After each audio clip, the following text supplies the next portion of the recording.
Good morning, dear students. Is my voice audible to you? Yes, ma'am. Yes, ma'am. Good morning. Okay. So, in last lecture, we have completed our section A, and from today onwards, of course, we are going to talk about the contents related to section B. Already on Friday's lecture series, you have seen the superconductivity chapter or superconductivity section from unit number 5. Of course, this Friday also you people are going to have the lecture by Professor Tuksha sir, and in continuation there will be couple of two more expert lectures. Okay, as per as your syllabus related points are concerned, and whatever are the rest days in that we are going to talk about the content remaining contents. Okay, so I'll share the screen. As I said, today we are going to start the new chapter, and that is nothing but the nuclear physics and modern physics. Okay, just a second.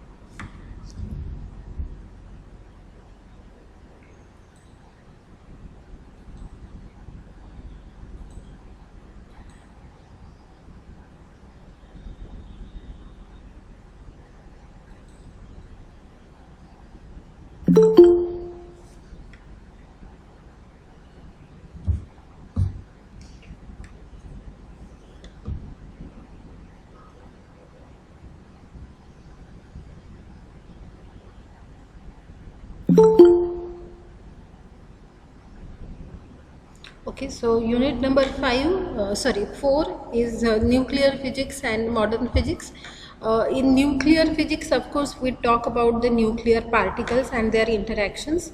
In modern physics, we are going to see about the what are the matter waves, then how the modern physics has evolved, what are the basic theories related to modern physics, and as we are saying, it is a modern physics where we can find out the applications of all that things. Okay, so these will be the contents as per as our unit number 4 is concerned. Okay, so to start this particular topic, that is nuclear physics, you people can see one image on the screen.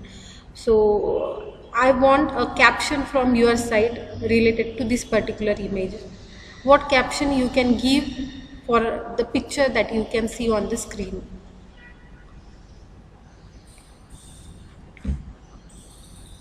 Yes.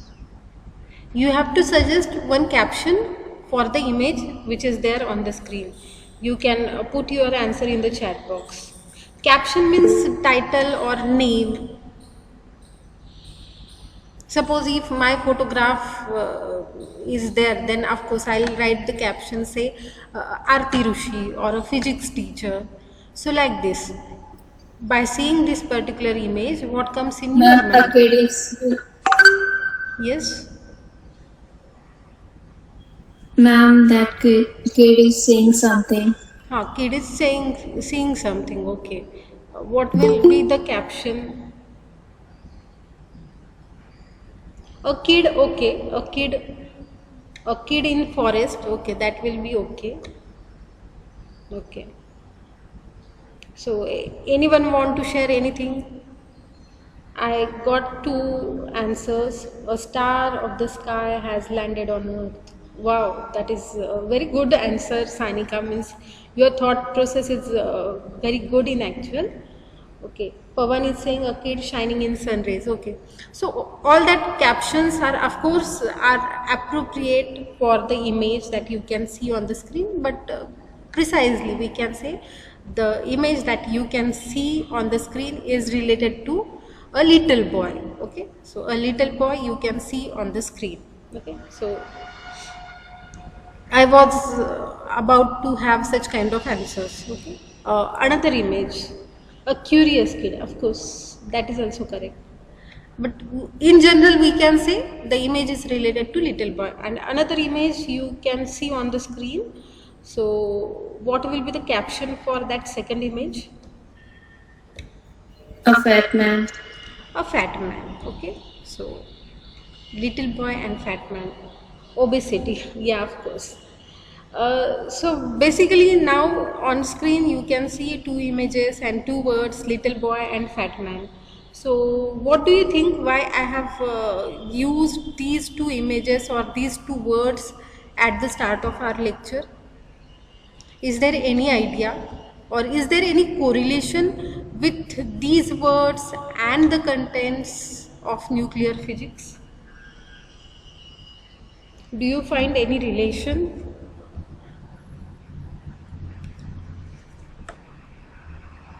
Maybe the man is the same child. That I don't know. Okay.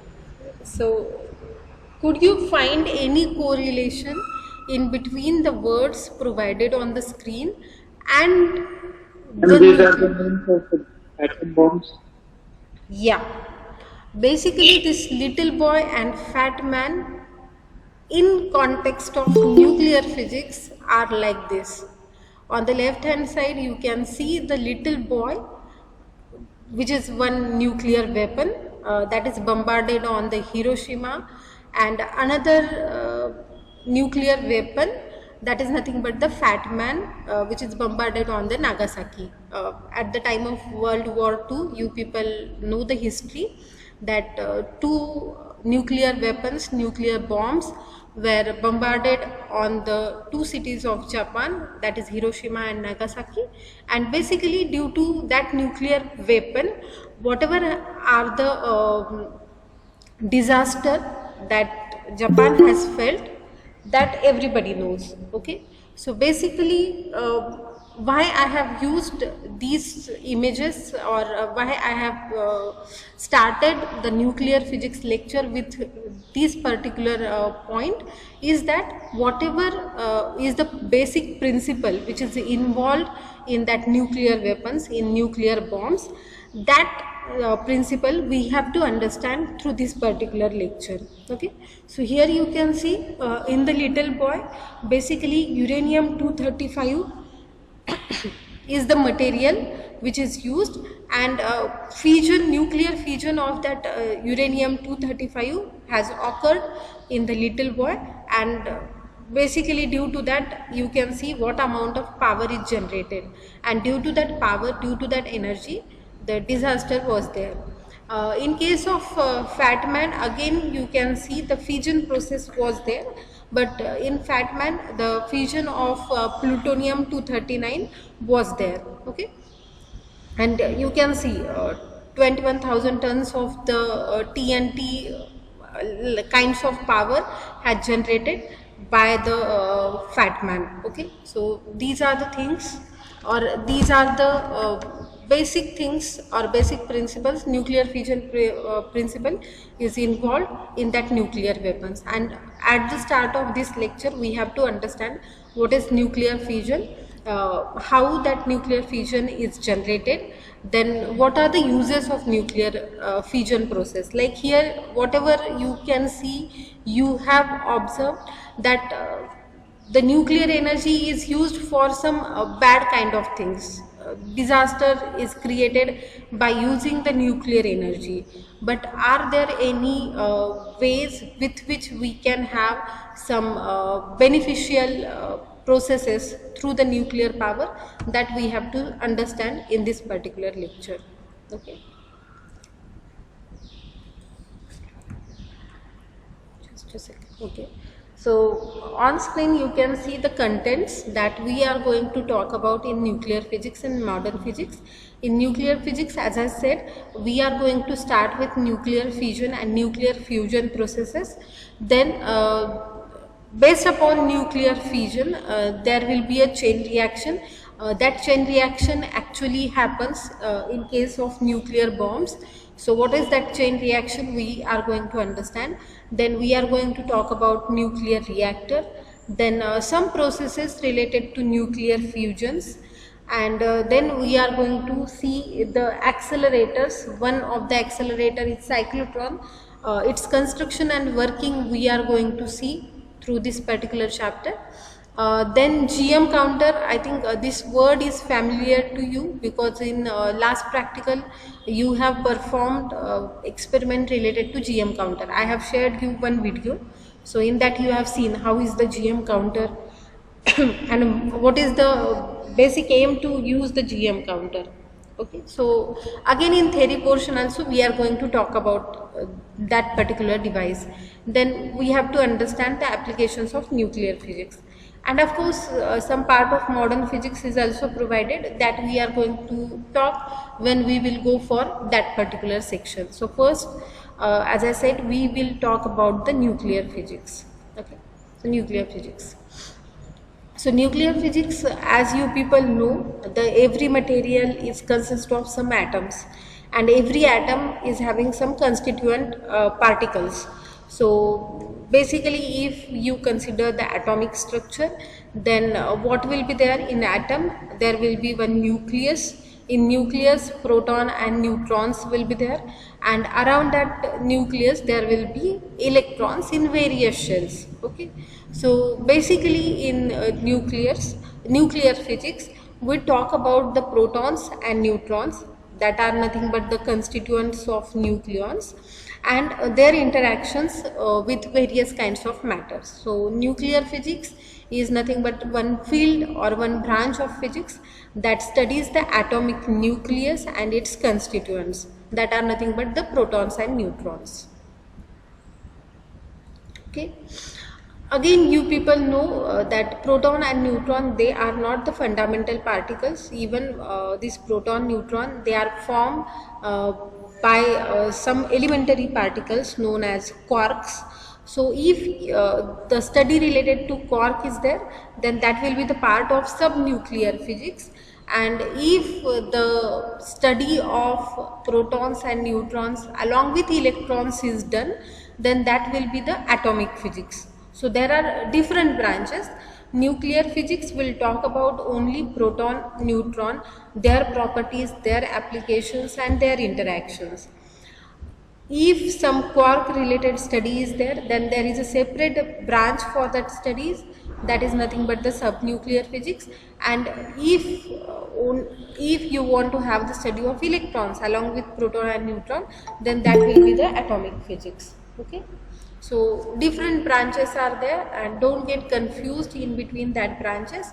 Whenever you will see the nuclear physics word, then of course you have to understand that in nuclear physics there will be the interaction of proton and neutron with various kinds of matter. Okay, so some basic things related to these nucleons are provided on the screen.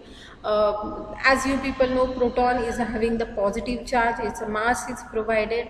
Then neutron, they are neutral, they are not having any kinds of charge, its mass is also provided on the screen. And basically as I said, in nuclear physics we are going to talk about these two constituent particles. So whatever are their masses and whatever are their charges, that one should know at the start. Okay, that's why this particular information is provided on the screen. Okay, then these protons and neutrons in combination, they are known as nucleons. Okay, so nucleons is the general term which gives you idea about both the nuclear particles, that is proton and neutron. Then after that you need to understand these three parameters. On screen you can see capital A is provided, then Z is provided, then N is provided. Okay, so capital A is nothing but the atomic mass number, then Z is nothing but the atomic number, and N is nothing but the number of neutrons. So if you consider any of the nucleus, then in nucleus whatever are the number of nucleons or whatever are the protons and neutrons, their combination, their addition is termed as atomic mass number. Then whatever are the protons present in any nucleus, that are termed as atomic number, which is denoted by the letter capital Z. and number of neutrons are denoted by the letter capital N. So basically the atomic mass number is nothing but number of protons plus number of neutrons. So this things you know because this is the part of your 12th, so you people know how is the atomic mass number, how is the atomic number, and how is the how to calculate number of neutrons. So with respect to any of the chemical element, any of the element from the periodic table, if you want to denote, then the question for you people is where to write atomic number and where to write atomic mass number. If say magnesium is there, so how you will write the atomic number and atomic mass number of that particular element? What is the standard procedure for that? Yes, I want to hear from you people.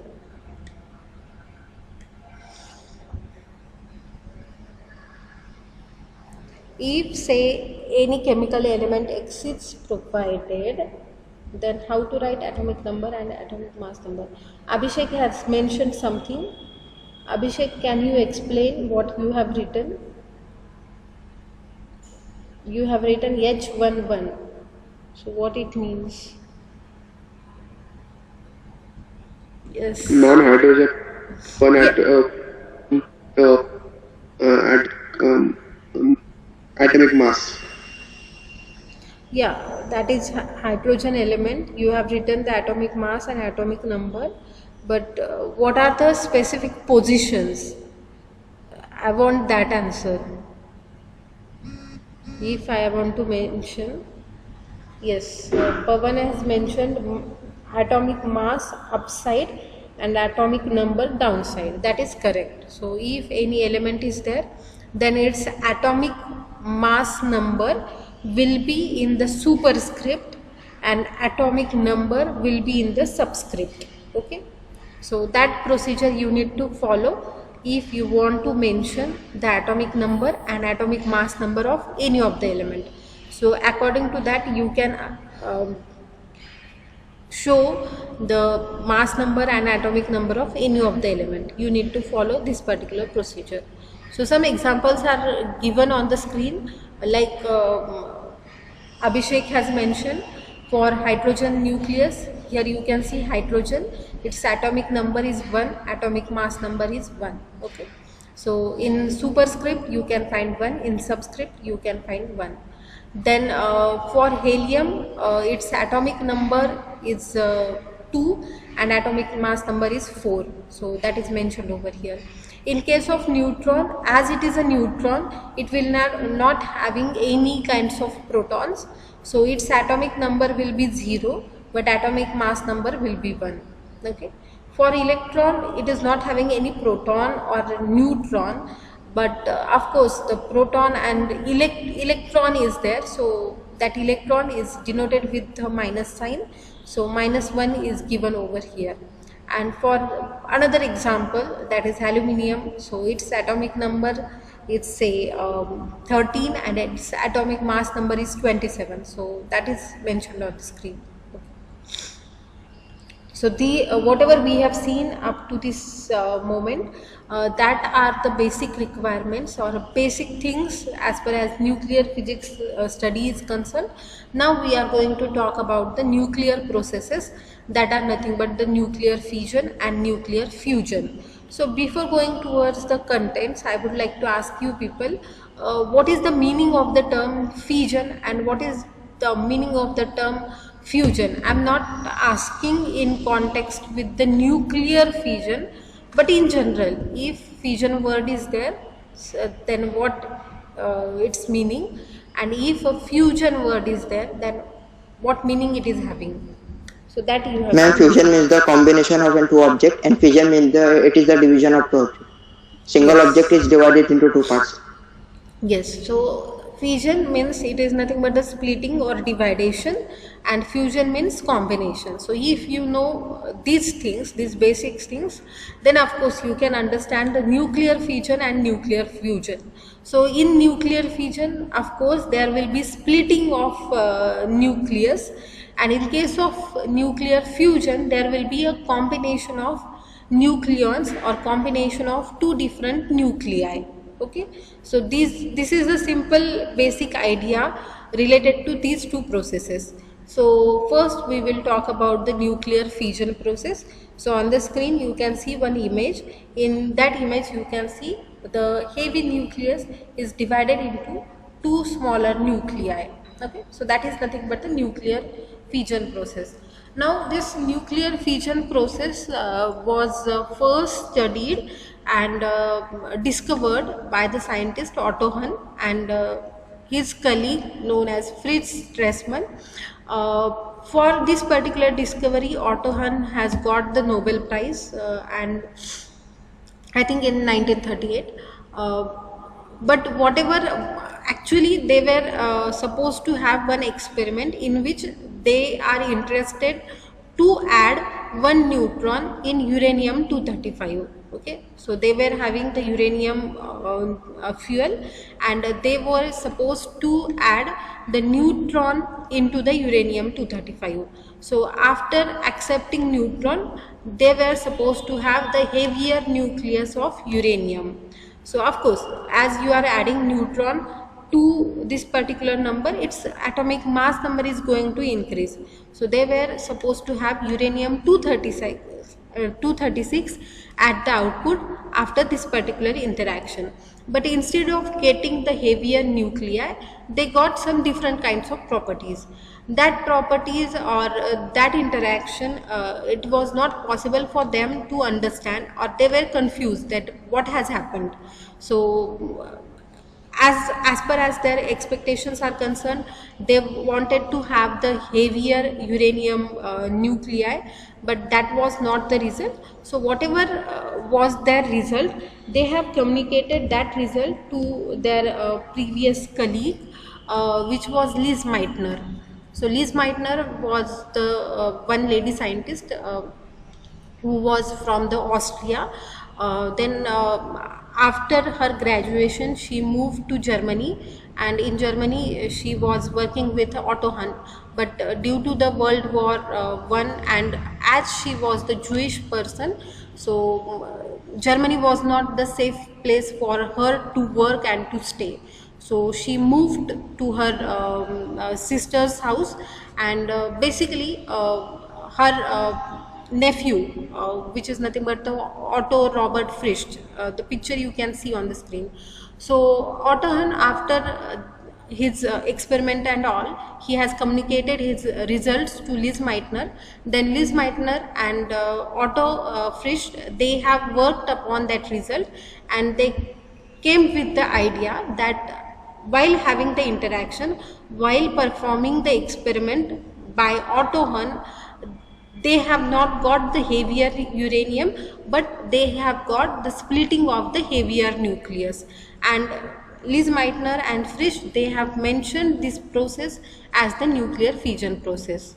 So basically, in place of addition, there is a splitting of heavier nuclei. So that splitting of heavier nuclei is termed as the nuclear fission. So on the screen you can see one reaction. So actually this was the left hand side of the reaction was the thing that Otto Hahn was trying to do. He was trying to add one neutron in the uranium 235. 235 is the atomic mass number, 92 is the atomic number of the uranium. Okay. So due to this particular interaction, what they have got, in place of heavier nuclei, they got the splitting of the heavier nuclei, and due to this interaction of uranium and neutron, they came to know that there is generation of barium, then krypton, and 3 neutron along with some energy. And this entire process is nothing but the nuclear fission process. Okay, so first I'll ask you people to write down this particular reaction, because whatever is the next part, that is based upon this reaction only. Okay, so I'll give you 1 minute to write this particular thing.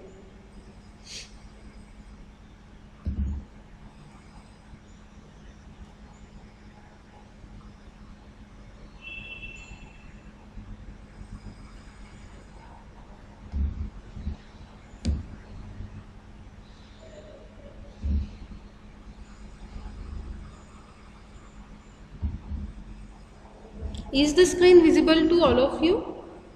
Yes, ma'am. Yes, ma'am. Yes, ma'am. So done with the reaction? 1 minute, ma'am. Ma'am, circle भी बनानी? Yes, Sakib. Ma'am, that atomic structure also we have to draw. No need to draw that thing. Just write down the reaction.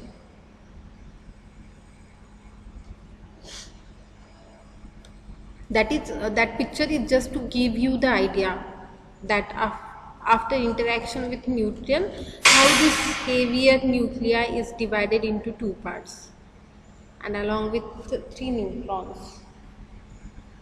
Okay, so if you have those who have done with the reaction, now I'll give you one task, that calculate the atomic number on the left hand side of the reaction and calculate atomic number on the right hand side of the reaction, and same you have to do for the atomic mass number.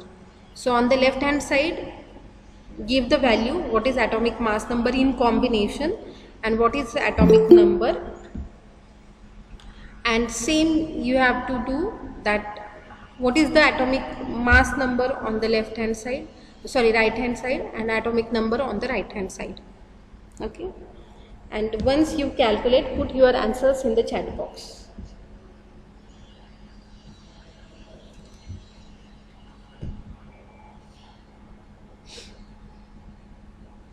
Addition of atomic mass number on the left hand side, addition of the atomic number on the left hand side, addition of atomic mass number and atomic number on the right hand side, that you have to do.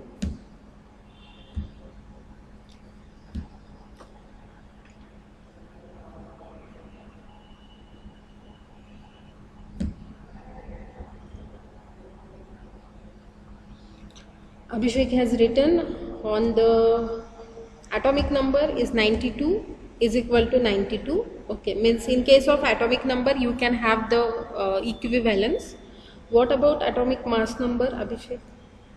Or any other student can read the answer.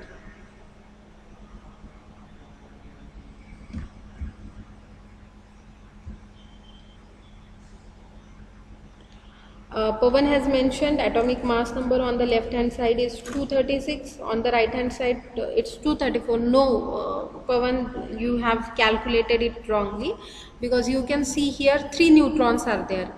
So while having the addition of atomic mass number, you have to consider this 3 factor. Okay.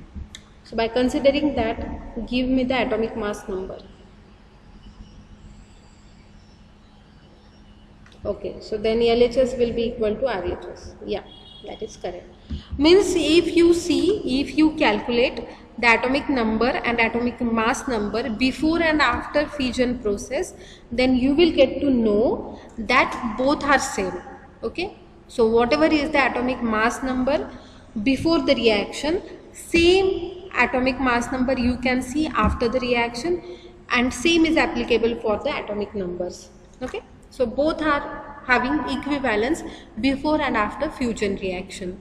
Now the most important thing in this particular nuclear fission reaction is that you can see, due to interaction of one neutron, here you can have the barium, krypton and 3 neutrons along with some energy. Now in case of atomic number and atomic mass number, as you people have calculated, equivalence can be seen. Then how that energy is generated, that we have to see. Before that, you can see one animation related to the nuclear fission process. Like suppose you have played the carom game, then whatever you can do in the carom, same kind of process you can see. So at the start, all the tablets we are having in combination, then we hit the trigger, and due to that trigger you can see the splitting is observed. So here the heavier nucleus upon interaction with neutron gives you 2 smaller nuclear particles, 2 smaller nuclei along with 3 neutrons. So that is the fission process. And if you want to define the nuclear fission process, then it is nothing but the splitting of heavier nuclei into lighter nuclei upon interaction with external neutron. Okay, so basically whenever a heavy nucleus undergoes a fission process, a large amount of energy is released from that process. Now we have to see how that energy is generated. Basically that energy is termed as nuclear energy or atomic energy. Okay, so basically do you have any idea, can you predict anything that how that energy is generated in this particular process? Because you can see the atomic number and atomic mass numbers are same over here.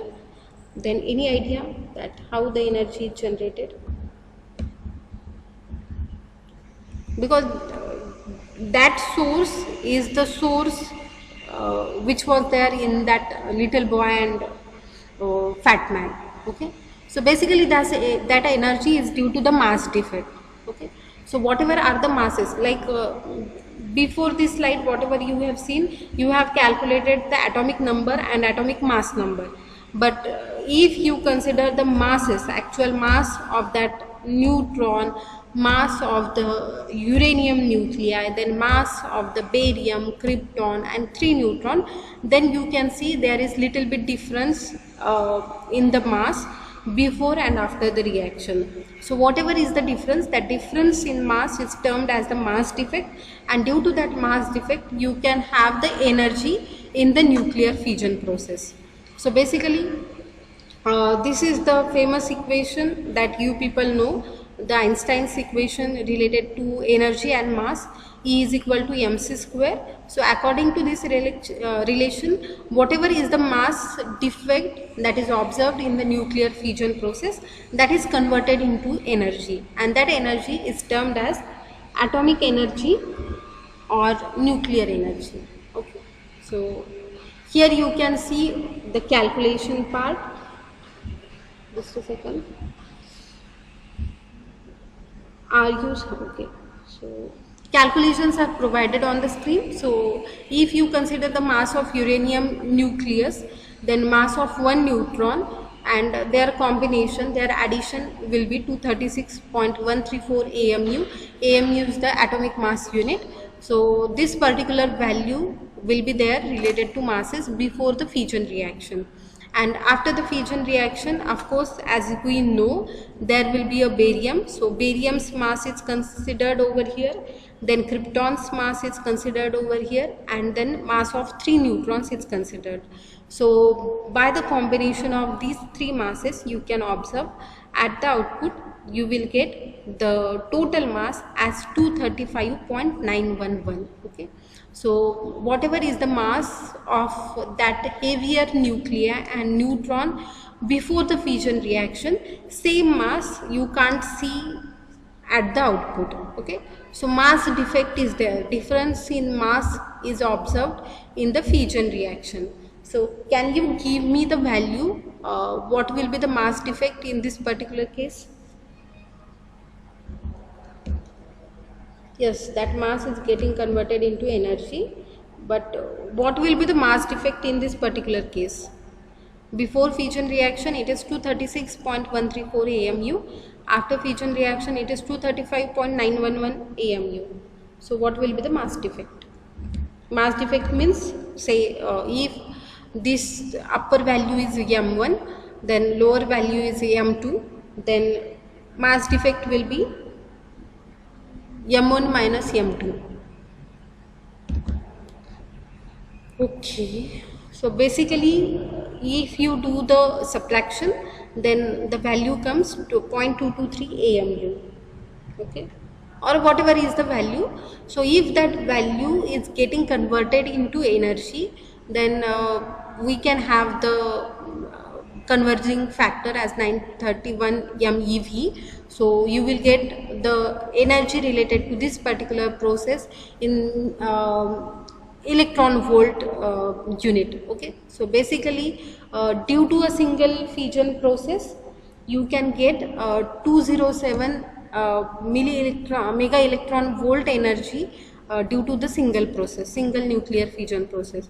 And of course, by having the conversion, you can get that energy in terms of joules. Okay, so in terms of joule, that energy will be 3.31 into 10 to the power minus 11 joule. So by seeing this particular figure, one can say this is very small amount of energy. So with this small energy, we can't have that much kind of destruction. Whatever I have mentioned you at the start, that due to the nuclear fusion process, destruction was there in that by that nuclear weapon. But if you consider the single fusion process, whatever energy you will get, that will be a small amount of energy. But whatever nuclear weapons are there, in that nuclear weapons there is not single fusion process at the moment. At the same time, n number of nuclear fusion process works in that particular area, and due to that there will be huge amount of energy. Now how that reactions takes place, that to understand that you should know the nuclear chain reactions. Again, to understand the nuclear chain reaction, I'll go to the previous slide, which is this one. Okay, so again see carefully how is the nuclear fusion reaction. Here you can see one neutron is there, then uranium-235 is there. So upon interaction of this uranium-235 along with neutron, you will get the barium, krypton and 3 neutron. Okay, in the input, one neutron is there. In the output, you can see 3 neutrons are there. Now these 3 neutrons, if they interact with another 3 uranium nuclei, what will happen? Again you will get barium, krypton and 3 neutrons. Okay, again in that output, whatever 3 neutrons are there, that 3 neutrons are capable to interact with another uranium nuclei. Okay, so in short, whatever I have said, so you can see on the screen. So say one uranium nucleus is split up upon interaction with neutron, and of course it emits some amount of neutron. That neutron are capable to have the nuclear fusion of another nucleus, uranium nucleus. Okay, so again I'll play the animation. So one neutron gives you say 2 or 3 more neutrons, which splits another uranium nuclei and releases some more amount of neutrons. That interaction is responsible to emit another layer of neutrons. Okay, so that process goes on in continuation. Okay, so nuclear fusion reaction releases neutrons after having the interaction. The number of neutrons released in particular reaction determines the success of chain reaction. Now whatever you have seen here, that is one chain reaction. So if you want to define the chain reaction, the definition will be like this. The chain reaction is a process in which nuclear fusion of an atom induces nuclear fusion in another atom or in another nucleus, which induces nuclear fusion in another nucleus, and this process goes in continuation. Okay, so one fusion is responsible for another fusion that have the capability to have the nuclear fusion of another uranium nuclei. So this will be a long process, this will be a continuation process, and there will not be any end for this particular process. Okay, so the entire process is known as chain reaction. Is there any doubt up to this? Yes, is there any doubt? No. Ma'am, Pawan is asking something in chat box. Okay, just a second. Ma'am, if 2 nucleus hit each other, then they will split or not? Okay, 2 nucleus means say 2 barium or krypton nucleus you are talking, Abhishek? Can neutron interact with barium and krypton? Yes, of course. Pawan, whatever you have asked, barium and neutron can interact with barium and barium and krypton, and due to that, it will again create the nuclear fission of barium and krypton, and some lighter nuclei can be seen. But if lighter nuclei is not having the capability of nuclear fission, then further nuclear fission will not be possible in that case. But of course, with respect to barium and krypton, there can be some nuclear fission interaction. And Abhishek, whatever you have asked, if two nucleus hit each other, then they will split or not. It depends upon the energy of their interaction. Basically, whatever I have explained you at the start, that one neutron is interacting with uranium nucleus. So to occur that interaction, you need to have high amount of energy to the neutron. Okay, so with very high energy only, neutron can split that particular uranium nucleus. So it depends upon the energy. If high amount of energy is there in between two generated nucleus, say barium and krypton, then of course their combination will give you some kinds of result. But if their energy is lower in that account, then of course there will not be any interaction. And how to have that high amount of energy, that also we are going to talk about at the last part of this particular chapter. Okay. Then Farhan has asked, which has more mass defect, fission or fusion? That depends upon the materials that you are involving in a particular reaction. I can't say about the mass defect, but of course the energy released in fusion process is quite higher as compared to nuclear fission process. Okay, so there are certain of course mass defect is one thing, and along with mass defect certain other parameters are also there. So what are that parameters, that we will understand when we will see the nuclear fusion process. But note this particular thing, that whatever energy you will get in nuclear fission process, that will be of small amount as per as nuclear fusion process is concerned. So in nuclear fusion process you get high amount of energy. Okay, so that is the answer related to the Farhan. Then I am talking about, Abhishek is saying I am talking about when the chain reaction is going on then. Okay. There are very less chances to have the interaction of say barium or krypton interaction. Basically the neutrons present in the reaction, they take part in the processes. So how that will be, that I am going to show you one image, you will get to know. Okay. Then Sanika is asking, the mass of the product nuclear is slightly less than the sum of the masses of the lighter nuclei fusion together. Okay, I didn't understand what she want to say.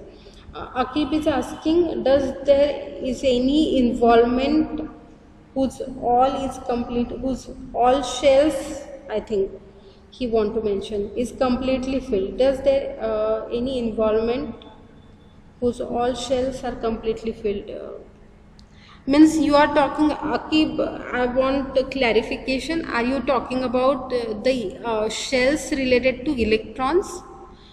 There is Yes, no any correlation with the nuclear electrons. ma'am, whenever there is fission or fusion of two atoms in which their electrons of the shells are completely filled, then too there will be a reaction will be carried out. Yeah. If that is a heavier nuclear, basically if you want to have the fission process, then there are only certain elements like uranium, plutonium, or say radium, which involves such kind of process, and in that there are not, means there is no any interest in the electron and their configuration and their stability or their interactive power. Basically here whatever are the reactions that are only dependent upon the neutrons and proton interaction. Okay, so if a high number of protons and neutrons in combination are there in any of the element, then you can have the fission process. Okay, so no any need to see how is the electronic configuration. Okay, that is good. Whatever then answer you have provided, Sanika, that is correct.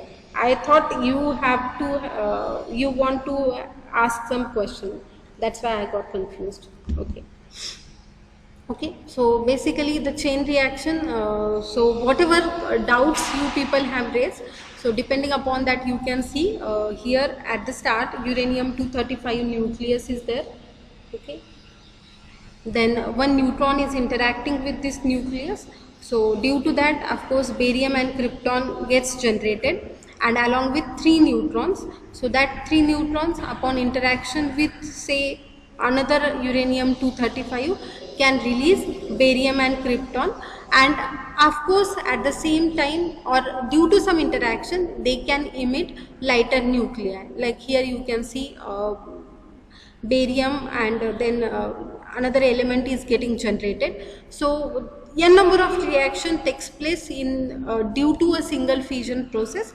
To understand that reaction, of course you need to have that kind of what you can say, that kind of approach to understand the reaction, and that's why to study the nuclear fission process or to study the nuclear physics, high amount of efforts are required, and at the same time these nuclear fission process, as they are radioactive, so various kinds of radiations are generated in these processes.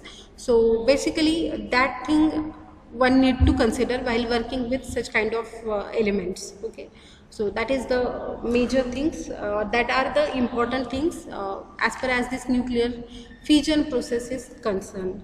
Okay, so as I said, the chain reaction is in a continuation that will be there for a longer time, and of course if you are not having any control on the nuclear fission chain reaction, then that will result you in a terrible explosion, or a high amount of destruction will be there due to a nuclear fission chain reaction. Okay, and basically that is the thing which you can see in the nuclear weapons or nuclear bombs.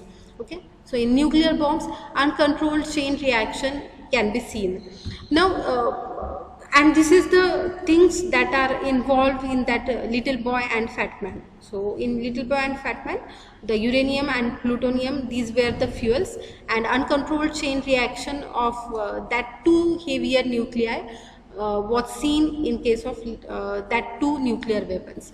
But if you want to have the some beneficial applications from the nuclear fission reaction, then of course you need to have the control on the chain reaction, and that's why the chain reaction is divided into 2 types: uncontrolled chain reaction and controlled chain reaction. So uncontrolled case is the case related to the nuclear bombs, and controlled chain reaction, of course it is a laboratory kind of things. So in laboratory, if you want to perform the nuclear fission reaction, and if you don't want to have any distraction or destruction, then at that moment you can have the controlled on the fission chain reaction. So how to have the controlled on the fission chain reaction? So for that certain amounts of controlling rods are used. Okay, so here you can see the control rods which are having the ability to absorb the neutrons. Such kind of materials are used to have the controlled chain reaction. In chat box I think 2 students have mentioned something, can we use controlled reaction to generate electricity? Yes, of course, Pawan, and that is the very next portion of our syllabus. Okay, how these nuclear fission reactions can be used for some better applications. So that we are going to talk about. And Abhishek is asking, only krypton and barium can perform chain reaction or any other element can be used? See, barium and krypton, they are not performing the chain reaction. neutron and uranium nuclei are the main constituent which are responsible to have the chain reaction. Okay, so basically in the next portion of this particular chapter you will get to know that how this uranium and neutron they are interacting for the generation of energy.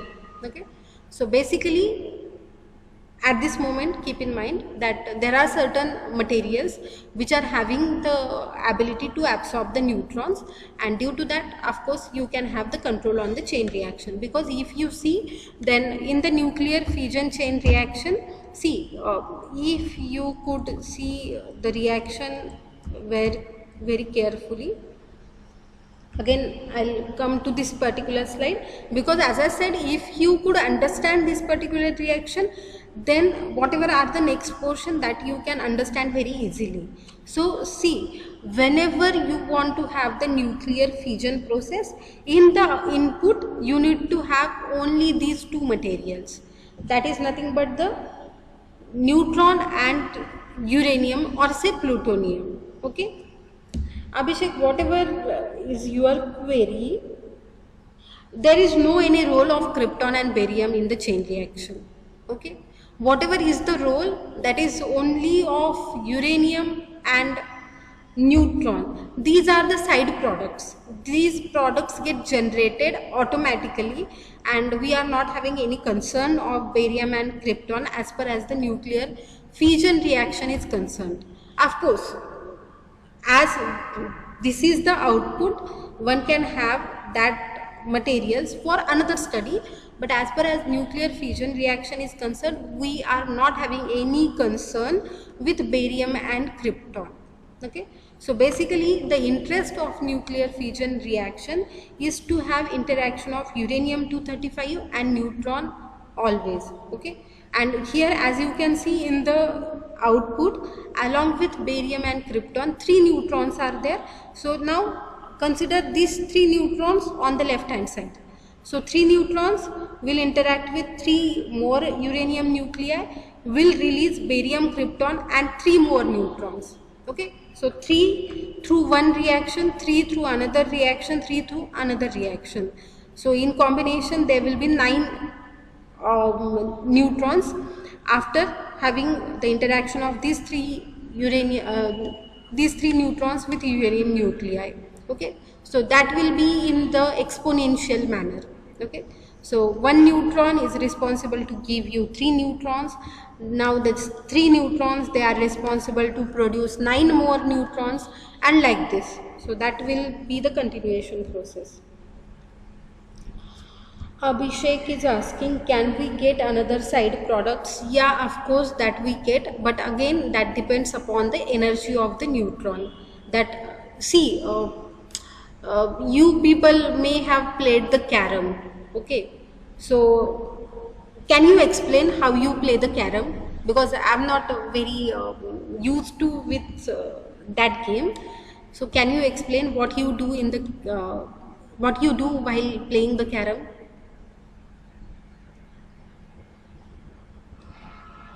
Yes, anyone? Ma'am cricket का पूछो sir. No? You can ask regarding cricket ma'am. Carrom इतना नहीं खेला. Okay, but the example of cricket, I think it is not suitable over here. So that's why I am asking about the carom. 1 carom coin hits the group of carom coins and it's divided. Okay, so ma'am 2 रंग होते हैं, एक white और एक black. हाँ, white and black, that combination you put at the center at the start. Okay, so yes ma'am. और 2 opponent होते हैं जिनके अलग अलग रहते हैं, एक का black होता है, एक का white होता है, और वो जो रंग के कॉइन होते हैं उनको होल के अंदर डालने का रहता है. और फिर लाल कलर का जो होता है मैम, जिसे रानी बोलते हैं, उसे डालने के ऊपर मैक्सिमम पॉइंट मिलते हैं जिससे कि अपोनेंट विन हो सकता है. Okay, so whatever you have explained, that is correct. Now I'll pick one point by one point. Say whatever are the black coins, consider them as a neutrons. white coins, they are nothing but say protons. Okay, so at the start generally we arrange all the coins at the center. Then you are having one triggered, white colored, big size triggered. Okay, so with the help of that coin you hit that center portion. Okay, so now give me the answer that every time you hit, whatever sub parts gets generated, they are equal or they vary after each trigger. Say, suppose today you have played the carom, then day before yesterday you have played the carom. Now today whatever triggering you have done, due to that whatever splitting has happened, is that same as your previous game, or there will be a difference, or there may be a difference?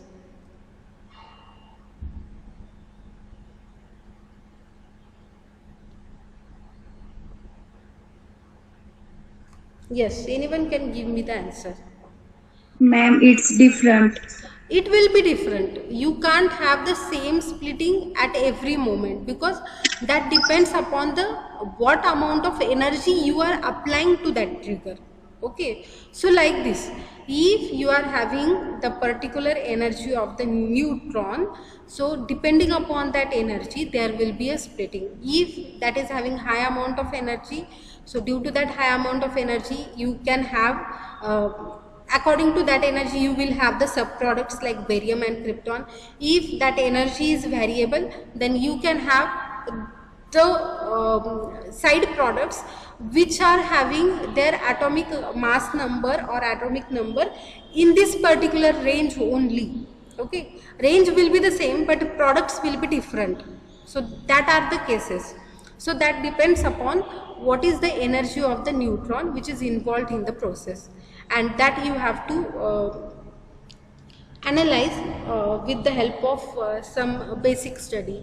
And nowadays, if in the laboratory, if such kind of processes are there, then basically there are several simulation softwares.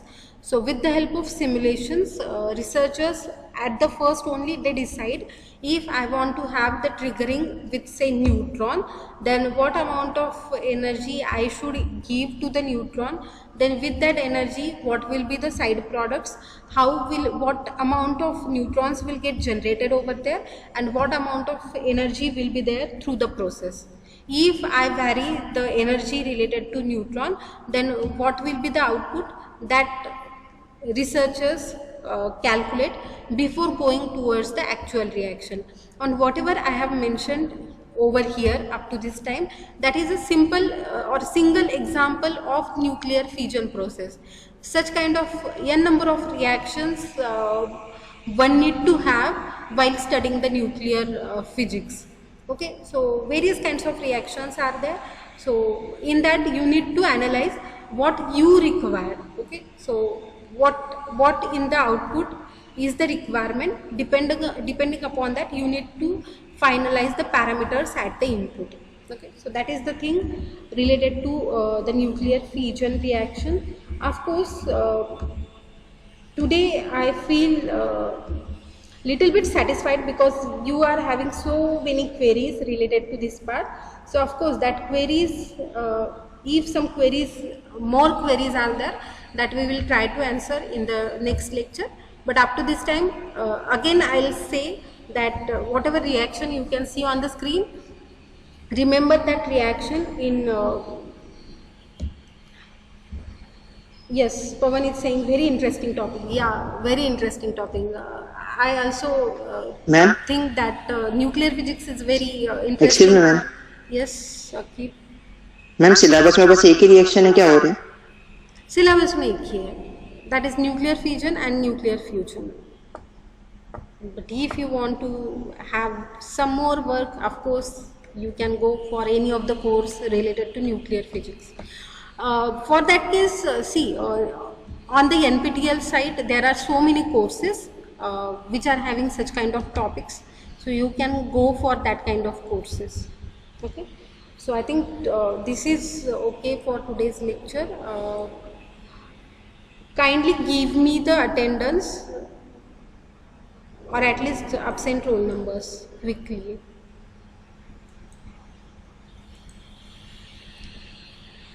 Just a second. I think only one student is absent, so Yes, ma'am. yes, 1, 2, 3, 4, 5, 6, 7, 8, 9, 10, 11, 12, 13. Who is 14? Kuddus Sheikh, ma'am. He is present or not? Yes, ma'am. Okay. 16, 16. नहीं ma'am, Yes, बोलिए। ma'am. Yes, he present or not? Okay, means roll number 16 is absent. No, ma'am. Yes, rest Yes, of the ma'am. students are present for the today's class. Okay, so you may leave the Yes, meeting, ma'am. and of course try to have some more queries related to the topic, and that we will discuss in the next lecture. Okay, so thank you and have a nice day. Thank you, ma'am. Welcome.